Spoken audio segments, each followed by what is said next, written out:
Avon Lake Matters is a bi-weekly podcast about everything that matters to and about Avon Lake. Hi, I'm your host, Jen Miller, and joining us again today, welcome back to the program, Gerry Vogel, Assistant Director of the Avon Lake Public Library. And today we're here to talk about streaming. Lots to learn here, right, Gerry? There's always stuff to learn for all of us. So thank you for having me on the program again, Jen. Yeah. It's something people talk about all the time, and it's been a thing, and it continues to evolve, and here we are. Yeah. Always evolving, rules changing, correct? Yes, it's a dance of giants. It's a good way to put it. Well, it is, because yeah, it's kind of like when motion pictures became a thing, and all the studio systems and then the TV networks and all this juggling for or jostling for dominance. And what happened was people, as soon as a streaming video became practical, when you have a high enough bandwidth in most homes, people are going, well, why am I paying for all this cable TV programming that I barely watch? What if I could just pick my own channels and watch that? Right. And that's how it kind of started. But it required a little bit of your own research, thought, making some of your own choices and decisions about what you wanted. Because cable, at least they gave you, here's this package, that package, the other package. Every one of these services may require you to subscribe directly, and they may have radically different ways that the interface works. They have radically different coverage and performance, and that was always changing. And so it confused a lot of people.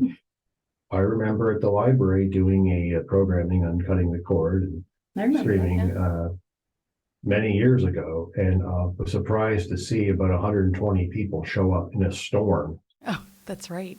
They were just packing outside the gallery. I had no idea that many people, this was a thing for them, an interest, a pain point, whatever it might be. So the bottom line, one of the bottom lines we found, people wanted an easy way to experience all their favorite programmings for much less cost or even free.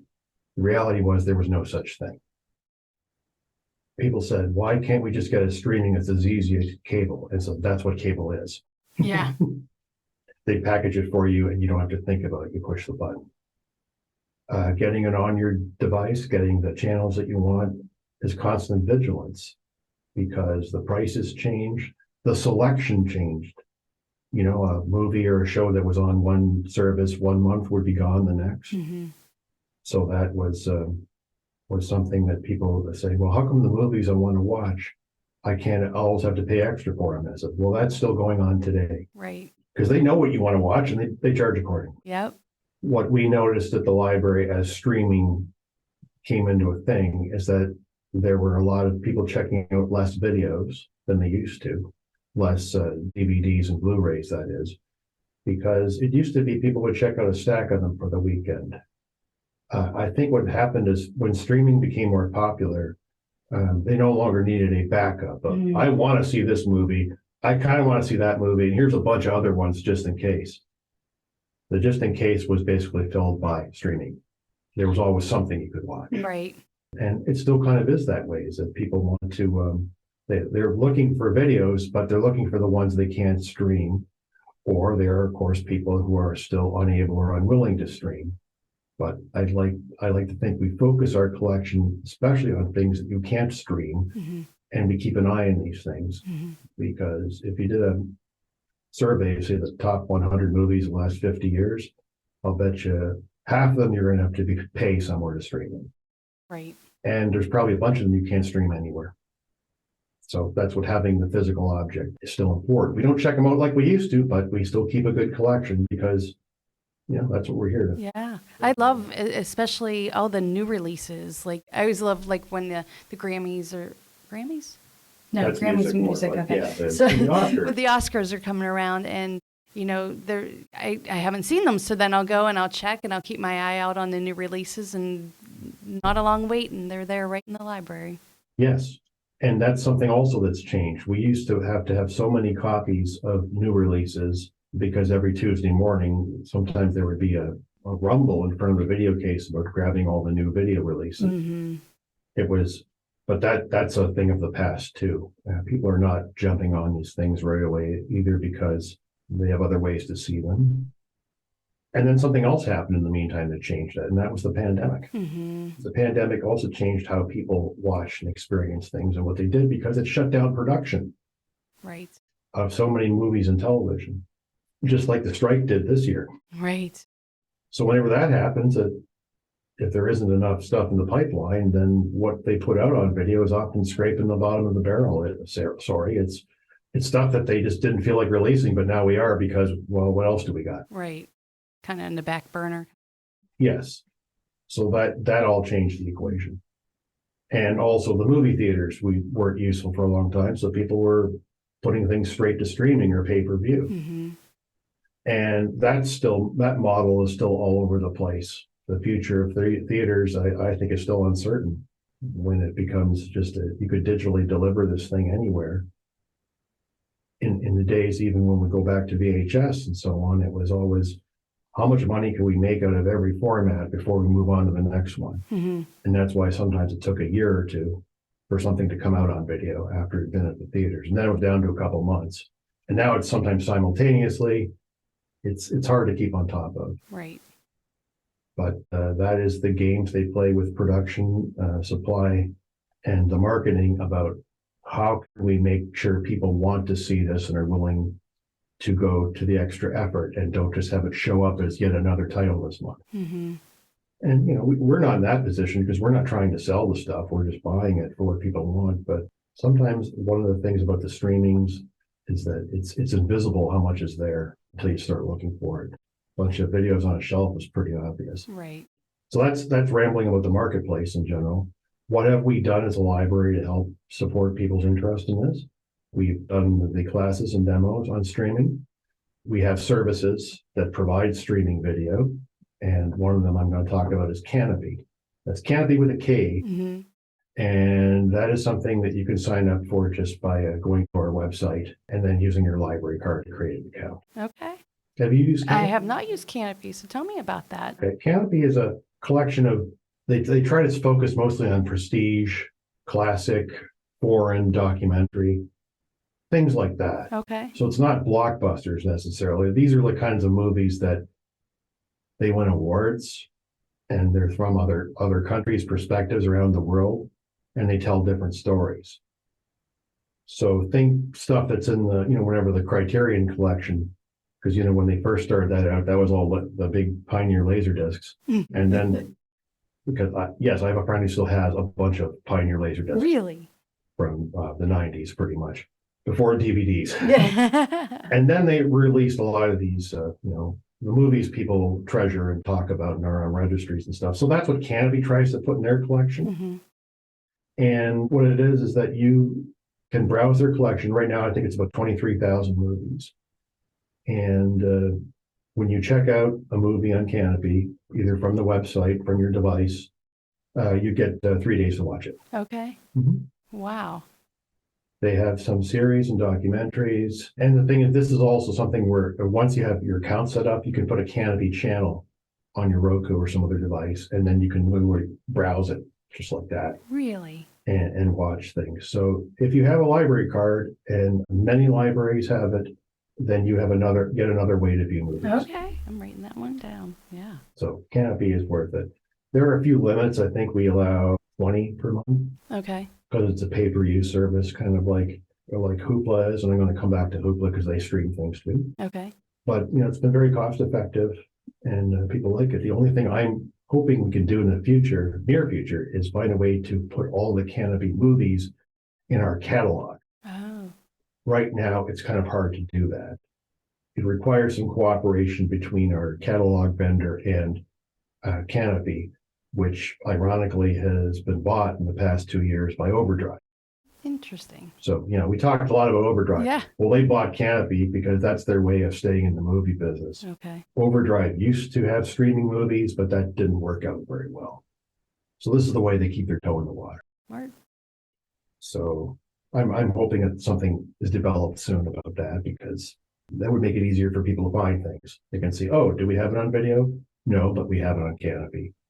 Well, what's a Canopy? Now you find out. Yes. Yes.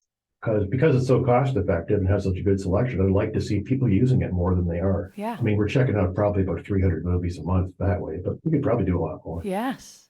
So yeah, the other service we stream video on is Hoopla. Okay. We talked about that in our last podcast because they also do audiobooks and ebooks.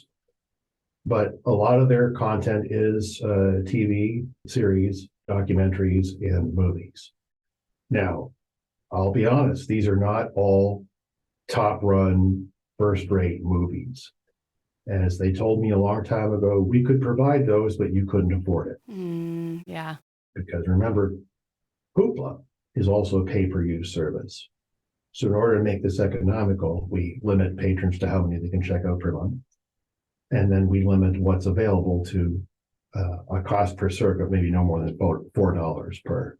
I mean, a lot of these new movies, you go to like Amazon or something and rent them, they're going to be $10, $15. At least, right. So that until they come down, it's fine. Everything comes down in time, most things. Right. Except the most beloved things will always be evergreen for milking the consumer. So yeah, that's how Hoopla works for that. They also have this thing called a binge pass, which is useful because initially people would say, I want to watch this TV series on Hoopla, except every episode counted as one of your checkouts. Oh. So I suggested to them then, it's like, you should make these like flights, or packages so that you check out a season or 4 episodes at once. Right. That's more like a movie. Right. So what they did is for some of these things, they created binge passes. So for example, a lot of these kids programming episodes, they have series and things. A lot of the different channels that do kids things, you get a binge pass for a week. You can watch everything on their channel. One of the more popular binge passes that we have is for the great courses. They have a great courses binge pass that's so you can watch any of those as much as you want in a week.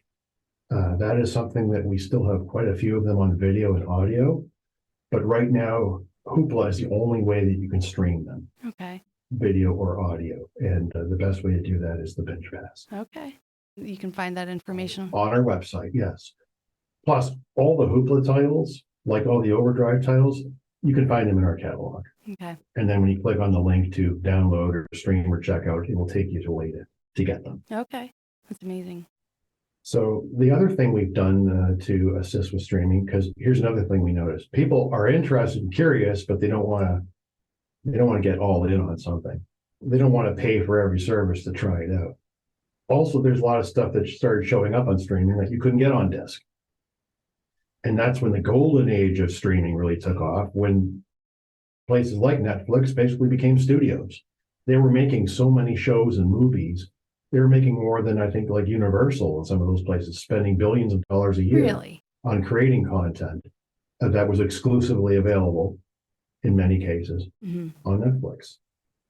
And they realized that, if all we're doing is showing other people's movies and TV shows, and our competition is doing the same thing, then it just becomes a race to the bottom. But if we make our own stuff, people will stay. They'll stick around. Also, one thing they've started doing more recently, not so much on Netflix, but the others, is it's just like a TV series. They wouldn't drop the whole thing on you at once. They'd drop a new one every week. Right. Just like on TV. Yes. So that's also how they sustain users, because they're thinking, well, I can't sign up for Apple TV just to watch this show and I'm done. I've got to stick around for 3 months. Yeah. So maybe I'll wait till the end. Oh, then I'll miss water cooler gossip. Right. So if I got 2 shows on Apple TV that I really want to watch, and that's coming up very soon, then maybe I'll get it for a few months. Right, right. Yeah. Gone are the days back in the days when we were watching TV, right? And you had to wait because, everything, it didn't pile up. It was once a week. And then if you didn't catch it on TV, you missed it, right? You missed the boat. Yep. And then, of course, the time shifting revolution with VCRs and so on in the 80s meant that you didn't really miss it. Right, right. And then that turned into DVRs and things on cable.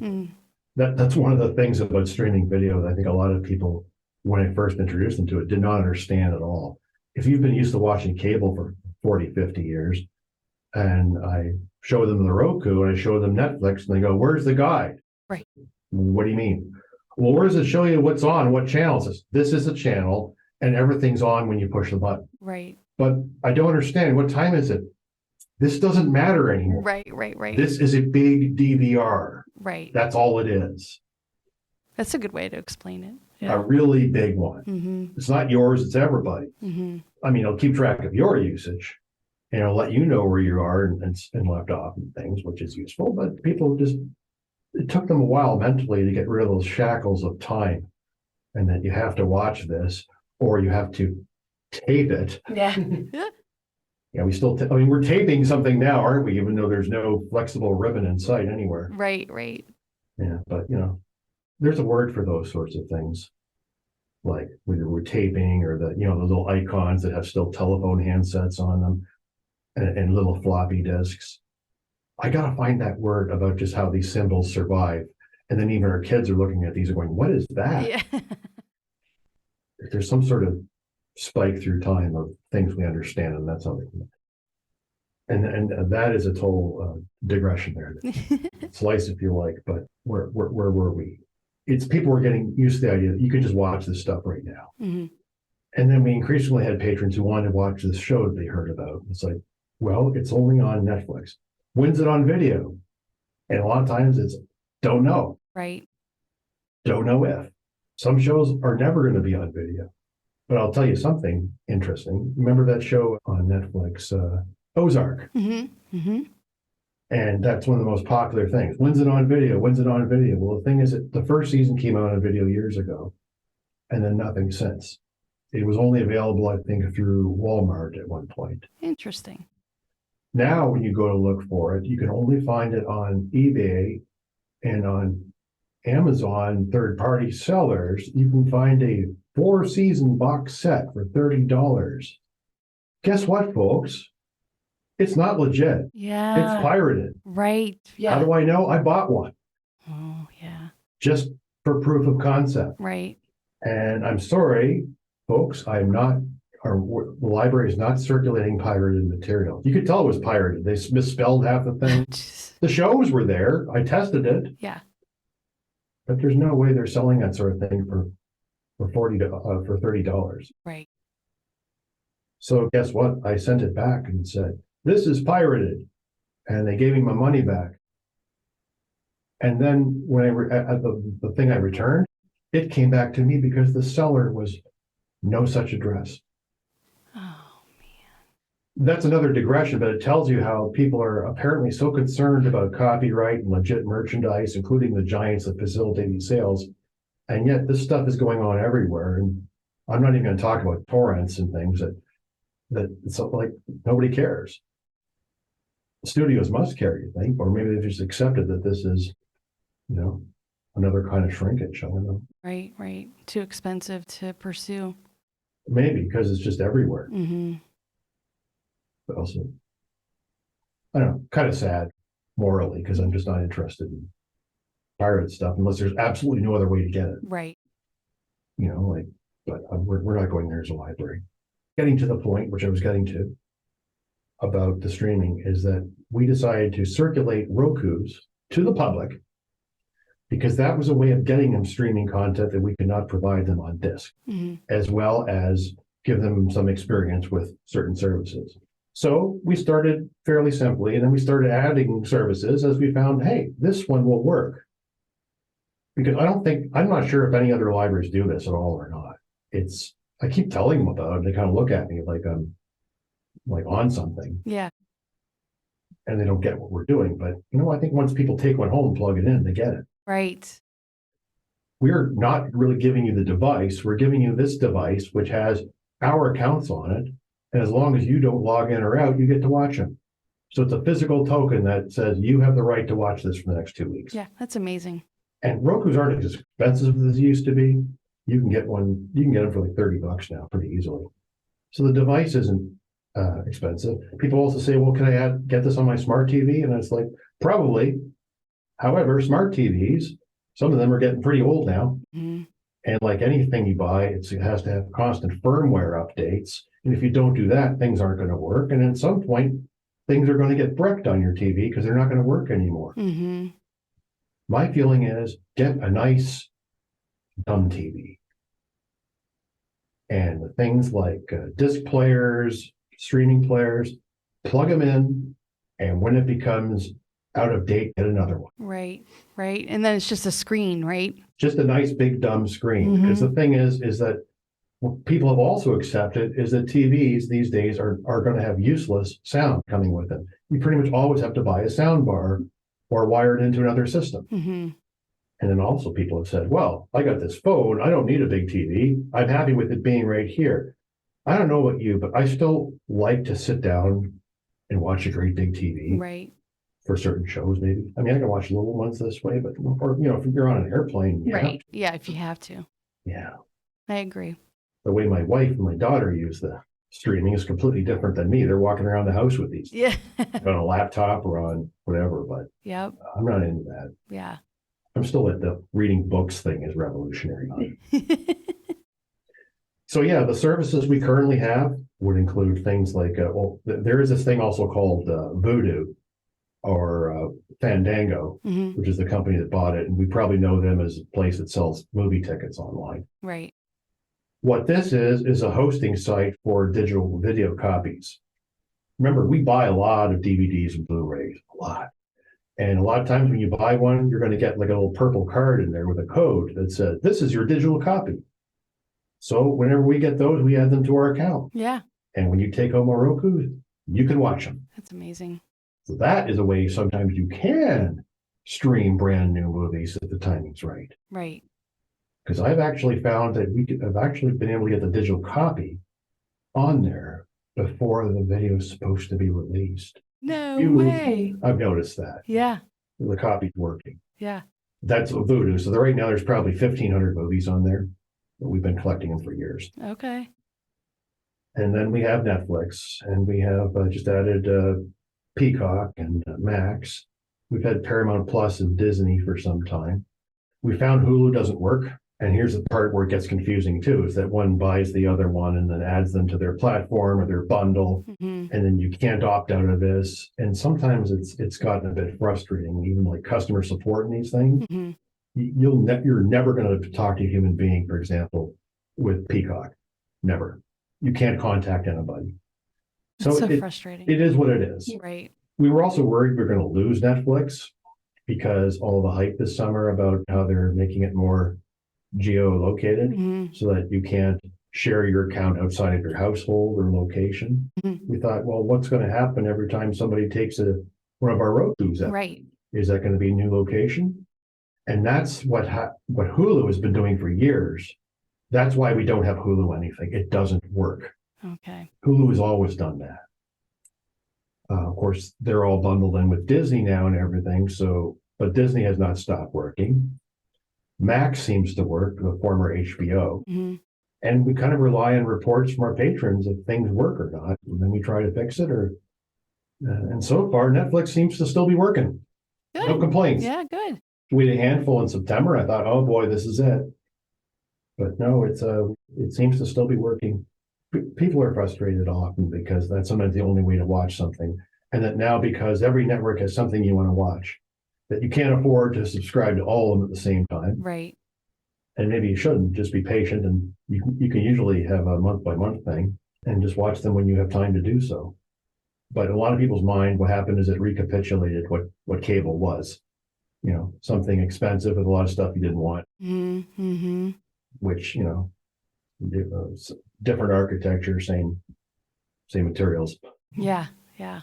I'm not the only one in this, but we just love our library. I mean, the options and the research is done behind it. So how many Rokus does the library actually possess? And you said 2 weeks you get to check those out? All of our equipment goes out for 2 weeks. Okay. Currently, we have 10. Okay. I don't think we can get more than that, or we start to run into trouble with sharing subscriptions and channels. Yeah. And, there's a bit of a waiting list at times, and other times there isn't.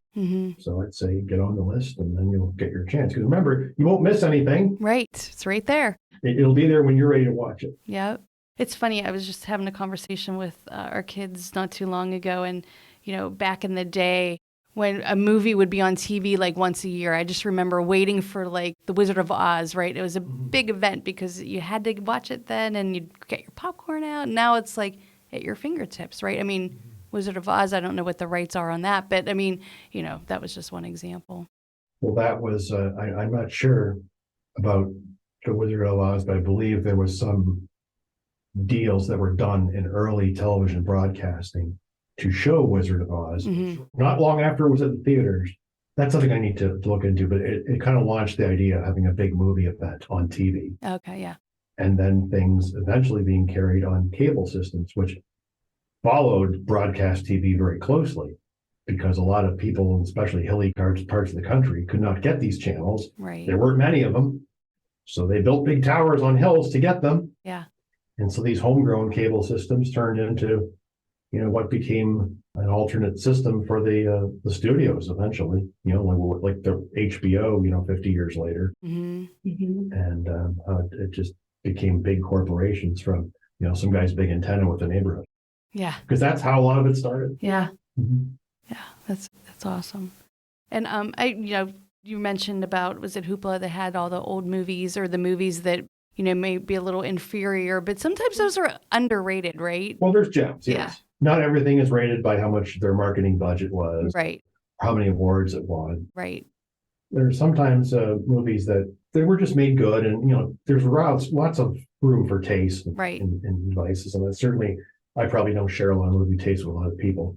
I like a lot of really weird movies, but yeah, it's kind of like the bargain bin, like the upper end of the bargain bin. I mean, there's going to be something in there you like. Right. So that's what I always tell people. There's going to be something. You'll be surprised by some of the things they pull out. And that content kind of changes and rotates as well.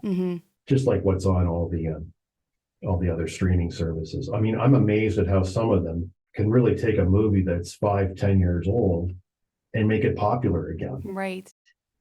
Just by prominent placement, say on Netflix, not too terribly old movies. Right.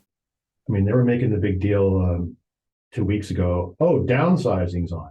The thing is, I'll bet you, I saw Downsizing when it came out and thought it was awesome. So I've been watching it again.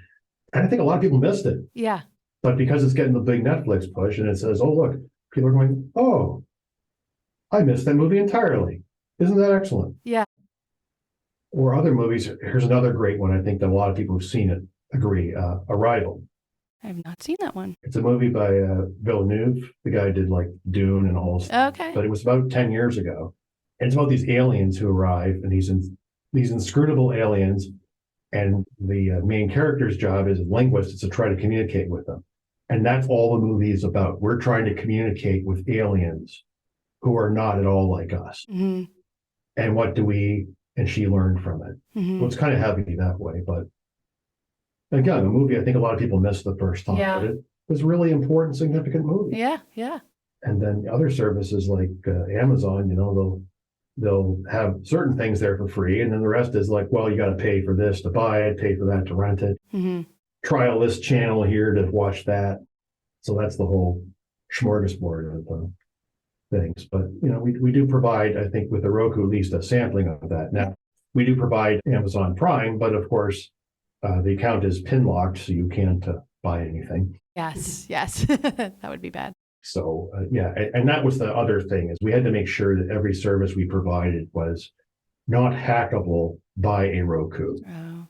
And I think we've been successful. Yeah, that's wonderful. And I know we in our last podcast, we talked about tailored titles. Is there a tailored titles for movies? Guess what? We launched one. Oh, nice. And we did not get one single person I think interested. it's a great idea. Yeah. A year and a half ago. Really? Not one. Really? Not one. Interesting. Because I always you said that you have a different taste in movies. Yeah. It's just like Hey, books. books. Yeah. So we thought it'd be perfect for movies. Yeah. Apparently we were wrong. Interesting. All right. Apparently we were wrong. Yeah. I think people sometimes they maybe they don't think of librarians movies. Yeah, true. There's that. They just think, well, I know what I like, or my friends tell me and I'll watch that. Right. And maybe it's less of a commitment to bring home try a movie than a book. Yeah. Something that you want to get into. You could just 5 minutes tell me, oh, this is terrible. Right. Yeah. Just like I hope you go a bit more than 5 pages before you decide. Yeah, exactly. I don't know how many times I've said that. Just keep reading. It gets so much better. Yeah, And the same is true for series, right? Like TV shows. Like, yeah, just get that's the past the first. pilot. Yeah, They yeah. didn't know what they were doing yet. Right, right.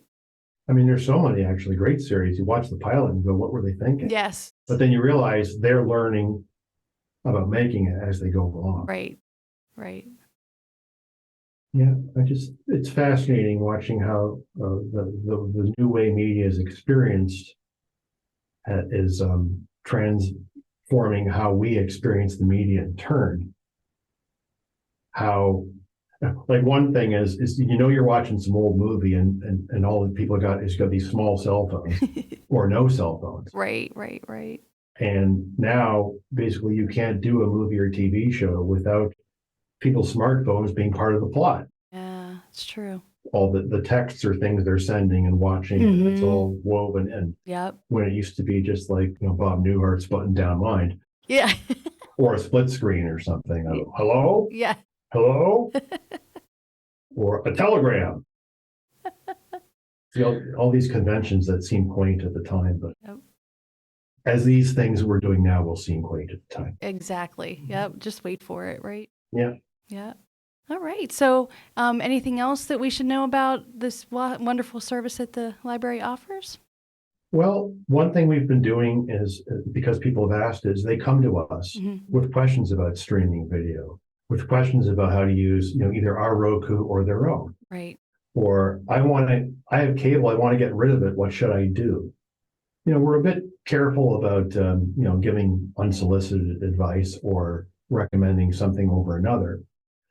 But we actually did create a section on our website that I'm not sure if it's visited very often, but it's under technology, which has some links and useful information about streaming video and cutting cable, because it's a whole industry, the whole cord cutting thing. Right. But it's also like an industry that seems to be like, well, they're doing all these things, and then next week everything changes again. And it's different. Because one thing we got to remember too is what's going on is that a lot of local stations are still on the air, still broadcasting in perfect digital quality. In fact, your off the air quality, if you get a good enough antenna, put it high up enough in your house or on the roof and point it at Parma, you're going to get at least 7 or 8 channels in better quality than you will through your cable. Interesting. Straight off the air. Yeah. So again, it depends on, where you are, where your antenna can be put, but right. And I rarely watch anything off the air, but occasionally there's something live maybe I want to see. And yes, it comes in exceptional quality.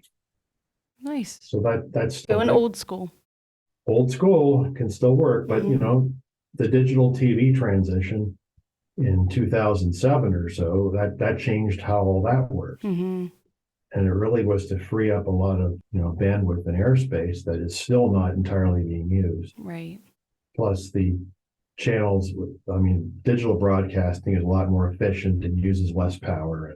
Instead of it fading, it kind of, there's blocks where it becomes blocky and chops off. So, people are kind of getting used to that. Plus the other thing that people got used to right about then is everything being the aspect ratio of digital TV, the HD thing. See, now you look at shows from before 2007 or so, and they're not even letterbox, they're the opposite. Right. And it looks so small and sad. Yeah. But they've actually gone back with pan and scan technology to kind of make a lot of those things look better. I'm thinking, I think Star Trek, like, that was all before all the old Star Treks. I think they fixed a lot of them up. Yeah. Some technology. Yeah.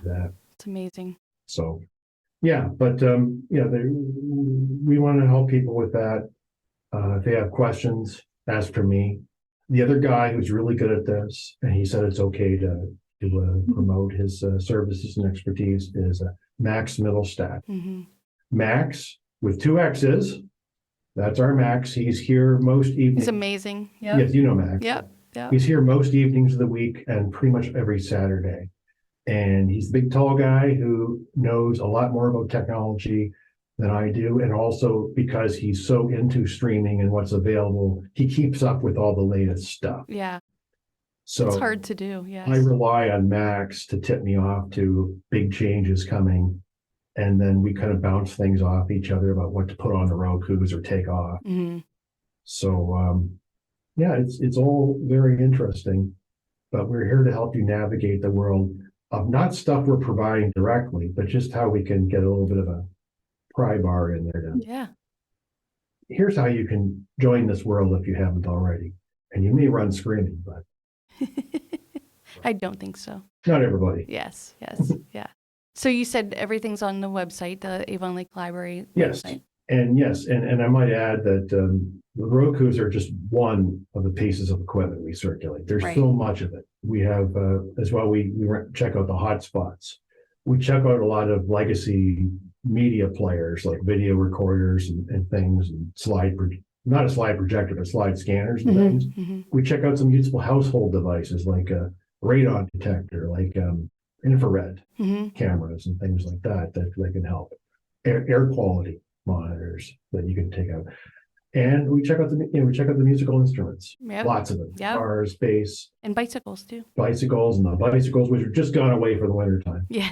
We put them away. But these are all things we offer to people, as well as the wonderful kits in our children's department and in Discovery Works, where they have all kinds of kits to help kids learn about science, and some very detailed, like model building kits and just building things and putting them together and learning. So, and games. We check out not just video games, which we are one of our most popular items. If you look at cert per item, we check out board games. Yep. Oh, really? I didn't know that. Yeah, we have a decent board game collection that we keep adding to occasionally.